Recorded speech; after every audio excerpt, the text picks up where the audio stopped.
আমার দায়িত্ব হচ্ছে খাওয়া, তোমার দায়িত্ব হচ্ছে রান্না করা, আইনে দেওয়া, বাইরে দেওয়া, মাঝে মধ্যে খাওয়াই দেওয়া।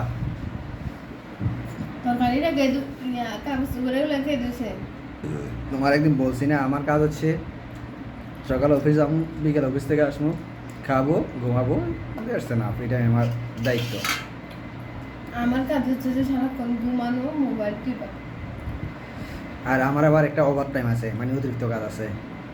ওইখানে এ আছে না, জারো আছে না, যার মাঝে মধ্যে এসে পিঠের উপর দিতে পারো তোমার। ভিডিও বুদ্ধি দিলে আমি জাল ঢুকে দিই। কি সুন্দর একবারে ঘুমানো আর মোবাইল টিপা না। ভিডিওর মধ্যে দিলে কি করবো, দুধের ওষুধ আনি খাওয়াই মারিয়ে সেট করে হালা রাখুন, তারপর বুঝতে টুকরো টুকরো করি খানা আছে রে রাতে। তুমি কি বাঁচতে পারবা? কে করছে জানবে? তুমি বাঁচতে পারবে তোমার মনে হয়? প্রথমে তারা খবর নিব যে এই পোলাটা হারানো, মানে আমার ফ্যামিলি থেকে তো জানাইবো যে নিখোঁজ আমার পোলা। তারপর এই পোলার সাথে কে কে আছে সম্পর্ক, কার কার সম্পর্ক আছে। আগে ধরবো বউরে, বউর সাথে বাসায় দেখবো। পালায় কই যাবে তুমি? দেশ তো আর ত্যাগ করতে পারো না, দেশে তো থাকবা। দেশ ত্যাগ করতে পারলে ঘটনার আগে ত্যাগ করতে যদি পারো তাহলে পারিবা, মানে জানাজানি হওয়ার আগে। আমারে মারলে করবো যে না, আমারে যদি মারো তাহলে উদুর ওষুধ খাওয়া মারি ফেলবো। দাও তুমি এখন আমারে ফোন করিয়া যদি আমারে ফোন মারিয়ে কি করবো জানো? টুকরো টুকরো করবো না, মারি সুন্দর করে ঘরের মধ্যে রশিদ বাঁধি ফ্যানের সাথে লটকে দিবো। তারপর তোমার পা গুলা ধরে তুমি যে আমারে লটকা দিয়ে এখান থেকে চলে যাইবা। গ্লাভস করবো না, আমারে কি ইয়া পাইবো না। তোমার হাতে পায়ের সাপ পর্যন্ত ধরে পায়ের দরকার হলে মোজা পরে থাকবো।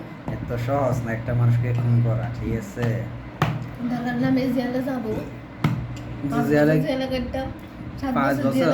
একটা মানুষের খুন করা, একটা মানুষের তো ফাঁসি, এটা জানো?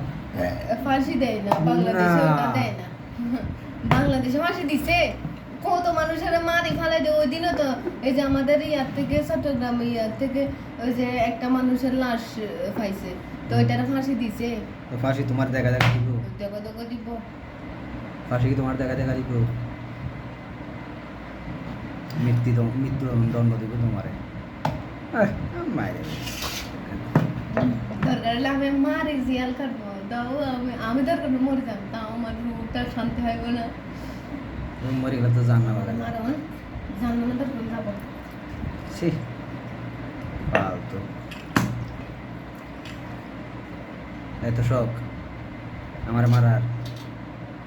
না শখ না, আমার গায়ে যদি হাত তুলো তাহলে আমি পৌঁছি মারটা। তোমার গায়ে হাত তোলা, ওই যে কালকে এখানে দেখছো না ঝগড়া হয়েছে, শুনছো না? কালকে এটা কি নিয়ে ঝগড়া হয়েছে জানো?